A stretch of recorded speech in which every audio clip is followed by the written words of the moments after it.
yourself ခင်ဗျာကိုမေးဒါ respectful ဖြစ်လား or ဒါတူရောက်ကို offense ဖြစ်နေတာလား okay ဒါ controversial ဖြစ်လား offense ဖြစ်လားကိုမေးခင်ဗျာ click မလုပ်ခဲ့ရင် view ရဲ့အနောက်မှာ like ပြီးတော့တင်ကြီးလုပ်ရင်ခင်ဗျာကိုလည်းဒီပို့လို့မှာ next က lesson number 3ခင်ဗျာ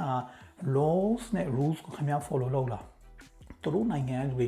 UK မှာ law အလောက်တွေ rule တွေ regulation တွေအလောက်များတယ်သူတို့ UK နိုင်ငံ British လူတွေအဖြူတွေအောင်မသိဘူးခင်ဗျားဘာသိပါလဲခင်ဗျားဘာမှသိတာမဟုတ်ခင်ဗျားကုန်းစိုး